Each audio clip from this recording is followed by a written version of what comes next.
Om Shanti. Good morning बाबा, मेरा बाबा, प्यारा बाबा, मीठा बाबा। आज की साकार मुरली है। बाबा के मीठे मीठे महावाक्य बड़े ध्यान से, बड़े प्यार से सुनेंगे और धारणा भी करेंगे। तारीख है 27/9/2021। प्रातः मुरली ओम शांति बाप दादा मधुबन। आज बाबा कहते हैं, मीठे बच्चे, योग बल से तुम्हें अपने विकर्मों पर जीत पाकर विकर्मा जीत बनना है। आज का प्रश्न है, कौन सा ख्याल पुरुषार्थी बच्चों को भी पुरुषार्थहीन बना देता है?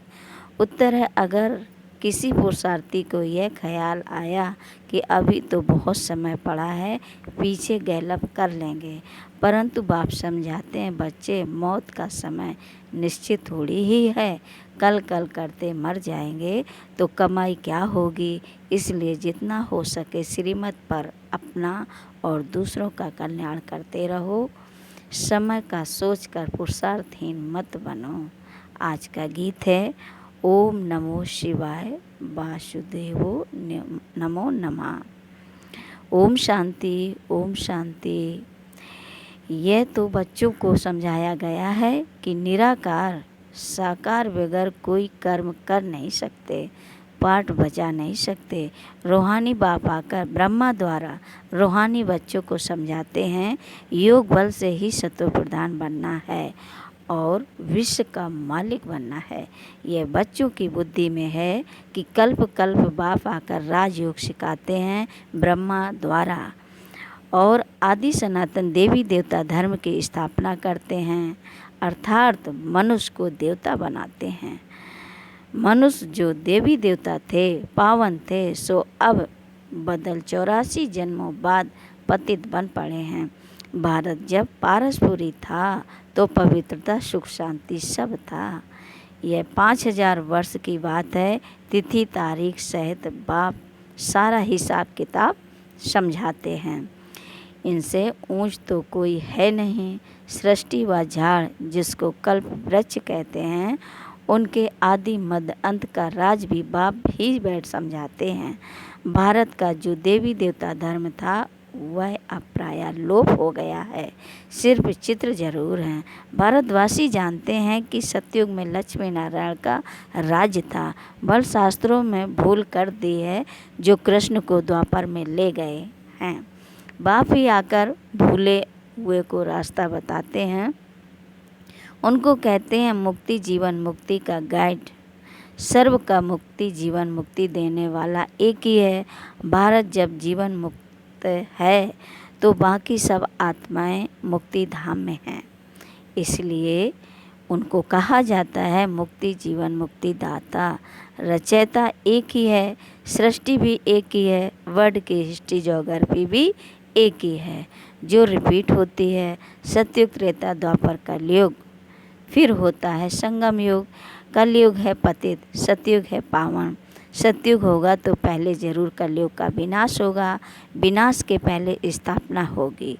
सतयुग में स्थापना नहीं होगी, भगवान आएगा तब जब पतित दुनिया को पावन बनाना है। अब बाप सहज युक्ति बताते हैं कि देह सहित देह के सब संबंध तोड़ दे ही अभिमानी बन बाप को याद करो। बाप है भक्तों का फल देने वाला, भक्तों को ज्ञान देते हैं पावन बनने के लिए। सबको पावन बनाने वाला है योग। ज्ञान सागर मुख से आकर ज्ञान सुनाते हैं, पतितों को पावन बनाते हैं। इस समय सब आत्माएं पतित बनी हुई हैं, इसलिए बाप को बुलाते हैं, क्योंकि बाप बगैर तो कोई पावन बना न सके।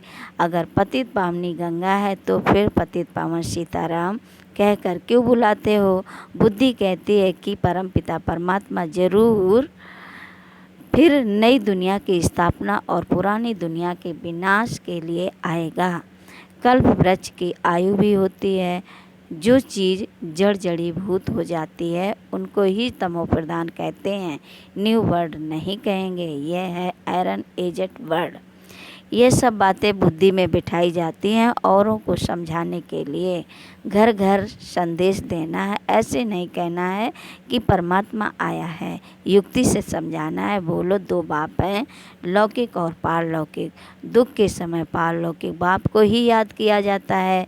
सुख धाम में कोई परमात्मा को याद नहीं करता। सतयुग लक्ष्मी नारायण के राज में सुख, शांति, पवित्रता सब कुछ था। बाप का वर्षा मिल गया, फिर पुकारें क्यों? वहाँ सुख ही सुख है। बाप ने दुख के लिए दुनिया नहीं रची। यह बना बनाया खेल है जिनका पाठ पिछाड़ी में है। 2-4 जन्म लेते हैं, बाकी समय शांति धाम में रहेंगे। बाबा कहते हैं जिनका पाठ पिछाड़ी में है वो 2-4 जन्म लेते हैं, बाकी समय शांति धाम में रहेंगे। बाकी खेल से कोई निकल जाए यह हो नहीं सकता। 1-2 जन्म लिया, बाकी समय जैसे मोक्ष है। आत्मा पाठधारी है, कोई का ऊंचा पाठ है और कोई का कम गाया हुआ है। ईश्वर का अंत कोई पा ना सके। ईश्वर ही आकर रचयिता और रचना के आदि मध्य अंत का राज समझाते हैं। बाप समझाते हैं, मैं साधारण तन में प्रवेश करता हूँ। मैं जिस तन में प्रवेश करता हूँ यह अपने जन्मों को नहीं जानते हैं। मैं इनके 84 जन्मों की कहानी सुनाता हूँ। कोई भी पार्ट चेंज नहीं हो सकता। यह बना बनाया खेल है। यह किसकी बुद्धि में बैठता नहीं।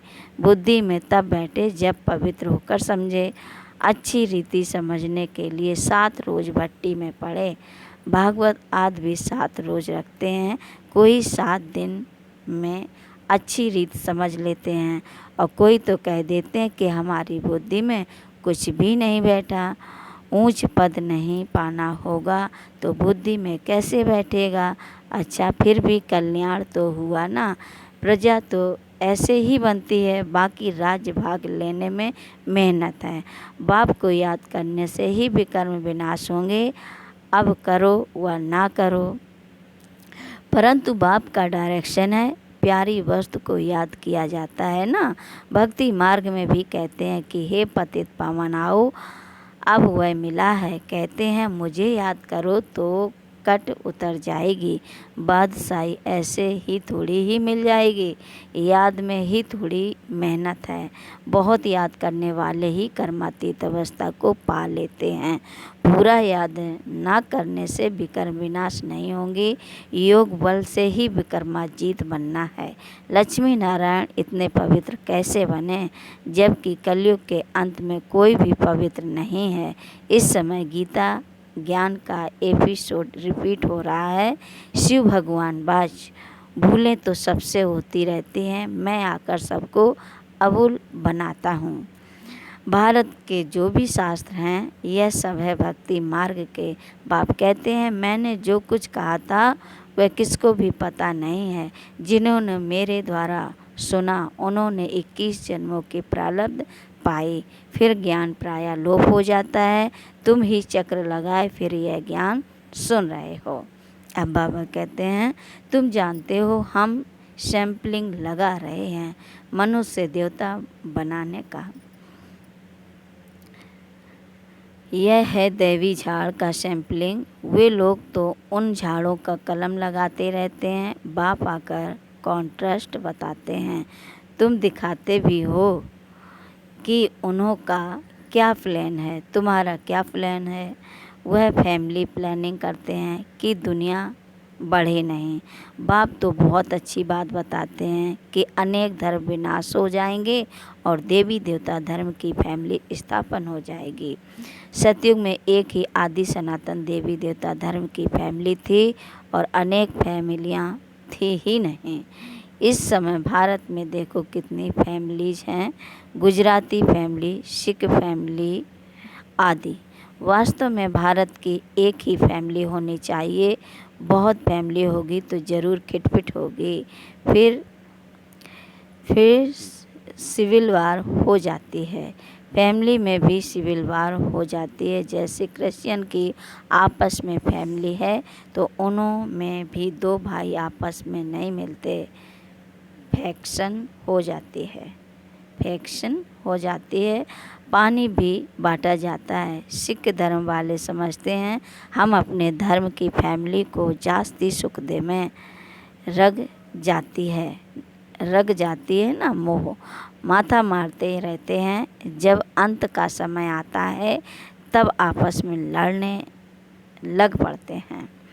विनाश तो होना ही है, ढेर बाम्स बनाते रहते हैं। बड़ी लड़ाई जब लगी थी तो 2 बाम्स छोड़े थे, अभी तो ढेर बनाए हैं। समझ की बात है ना, तुमको समझाना है कि यह वही महाभारत लड़ाई है। बड़े बड़े लोग भी कहते हैं अगर लड़ाई को बंद नहीं किया तो सारी दुनिया को आग लग जाएगी। तुम जानते हो आग तो लगनी ही है। बाबा कहते हैं, बाप आदि सनातन देवी देवता धर्म की स्थापना करते हैं। राजयोग है ही सतयुग का। जो देवता धर्म प्राय लोप हो गया है वह फिर स्थापन करते हैं। अब कलयुग है, इसके बाद सतयुग चाहिए। अब कलयुग विनाश के लिए यह महाभारी महाभारत लड़ाई है। यह सब अच्छी रीत धारण कर समझाना है, क्योंकि मनुष्य है आसुरी संप्रदाय, इसलिए खबरदारी रखनी है। कल्प पहले मुवाफिक जो विघ्न पड़ते होंगे वह पड़ेंगे ज़रूर। यह बना बनाया ड्रामा है, हम बंधे हुए हैं। याद की यात्रा कभी भूल नहीं जानी चाहिए। गीत है ना, रात की राही थक मत जाना और सुबह की मंजिल अब दूर नहीं है। इनका अर्थ कोई समझ ना सके। रात पूरी हो, दिन आने वाला है। आधा कल्प पूरा हुआ, अब सुख शुरू होगा। बाप ने मनमना भाव का अर्थ भी समझाया है। सिर्फ गीता में कृष्ण का नाम डालने से वह ताकत नहीं रही है। कृष्ण को कभी सर्वशक्तिमान नहीं कह सकते, वह तो पूरे 84 जन्म लेते हैं, इसलिए गीता में वह ताकत नहीं रही है। अब हम सब मनुष्य मात्र का कल्याण कर रहे हैं। कल्याणकारी जो बनेगा उनको वर्षा मिलेगा। याद की यात्रा बगैर कल्याण हो ना सके। इस समय सब विपरीत बुद्धि हैं, कह देते हैं परमात्मा सर्वव्यापी है। तुमको समझाना है कि वह बेहद का बाप है। बेहद के बाप से ही भारतवासियों को बेहद का वर्षा मिला है। भारतवासियों ने ही 84 जन्म लिए हैं। अभी तुम प्रैक्टिकल में देखते हो कि ज्ञान तो तुम सुनते ही रहते हो। दिन प्रतिदिन तुम्हारे पास बहुत नए नए आते रहेंगे। अब ही अगर बड़े बड़े लोग आ जाएं फिर तो देरी ना लगे, झट आवाज़ निकल जाए, हंगामा हो जाए। इसलिए युक्ति से धीरे धीरे चलता रहता है। यह है ही गुप्त ज्ञान, किसको पता भी नहीं पड़ता कि यह क्या कर रहे हैं। भक्ति में है दुख, ज्ञान में है सुख। रावण के साथ तुम्हारी युद्ध कैसी है यह तो तुम ही जानो और कोई ना जान सके। भगवान कहते हैं तमो प्रधान से सतो प्रधान बनना है तो मुझे याद करो, तो पाप विनाश हो जाएंगे। पवित्र बनो तो साथ ले जाएंगे। मुक्ति तो सबको मिलनी है। सब रावण राज से मुक्त हो जाएंगे। तुम कहते हो कि शिव शक्तियाँ ब्रह्मा कुमार कुमारियाँ ही श्रेष्ठाचारी दुनिया स्थापन करेंगे। परमपिता परमात्मा की श्रीमत पर कल्प पहले मुवाफिक 5000 वर्ष पहले श्रेष्ठाचारी दुनिया थी। यह बुद्धि में बिठाना चाहिए। मुख्य पॉइंट, जब बुद्धि में धारण होगी तब याद की यात्रा में रहेंगे। कोई समझते हैं अभी टाइम पड़ा है, पीछे पुरुषार्थ कर लेंगे, परंतु मौत का नियम थोड़ी ही है कल मर जाएं, तो इसलिए ऐसे मत समझो अंत में गैलब कर लेंगे। यह ख्याल और ही गिरा देगा। जितना हो सके पुरुषार्थ करते रहो। श्रीमत पर हर एक को अपना कल्याण करना है। अपनी जांच करनी है कि कितना बाप को याद करता हूँ और कितनी बाप की सर्विस करता हूँ। रूहानी खुदाई खिदमतगार तुम हो ना, तुम रूहों को सैल्वेज करते हो। रूह पतित से पावन कैसे बने उसकी युक्ति बताते हैं। कृष्ण को याद करने से विकर्म विनाश नहीं होंगे। वह तो प्रिंस था, उसने प्रारब्ध भोगी, उनकी महिमा की भी दरकार नहीं है। देवताओं की महिमा क्या करेंगे। हाँ, बर्थडे तो सब मनाते हैं, यह कॉमन बात है। बाकी उन्होंने क्या किया, सीढ़ी तो उतरते ही आते हैं। अच्छे व बुरे मनुष्य तो होते हैं, हर एक का पार्ट अपना अपना है। यह है बेहद की बात। मुख्य टालियाँ गिनी जाती हैं, बाकी पत्ते तो अनेक हैं, उनको कहाँ तक तुम गिनती करते रहेंगे। बाप समझाते रहते हैं, बच्चे मेहनत करो, सबको बाप का परिचय दो, तो बाप से बुद्धि योग जुट जाए। बाप कहते हैं सभी को कहो पवित्र बनो, तो मुक्ति धाम में चले जाएंगे। दुनिया को थोड़ी ही पता है कि महाभारत लड़ाई से क्या होगा। यह यज्ञ रचा है क्योंकि नई दुनिया चाहिए। हमारा यज्ञ पूरा होगा तो सब इस यज्ञ में स्वाहा होना है। अच्छा, मीठे मीठे शकील देव बच्चों प्रति माता पिता बाप दादा का याद प्यार और गुड मॉर्निंग। रूहानी बाप की रूहानी बच्चों को नमस्ते। हम रूहानी बाप दादा को रूहानी बच्चों को नमस्ते नमस्ते। गुड मॉर्निंग बाबा, गुड मॉर्निंग।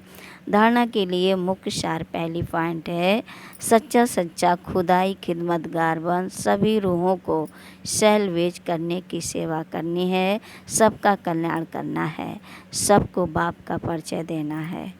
दूसरी पॉइंट है, प्यारे ते प्यारी वस्तु बाप को प्यार से याद करना है, बने बनाए ड्रामा पर अटल रहना है, विघ्नों से घबराना नहीं है।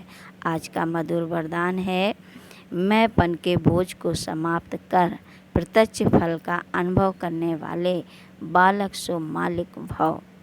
बाबा कहते हैं, मैंपन के बोझ को समाप्त कर प्रत्यक्ष फल का अनुभव करने वाले बालक सो मालिक भव।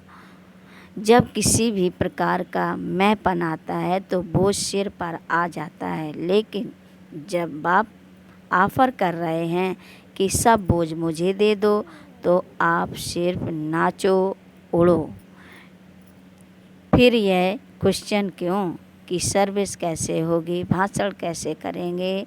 आप सिर्फ निमित्त समझकर कनेक्शन पावर हाउस से जोड़कर बैठ जाओ।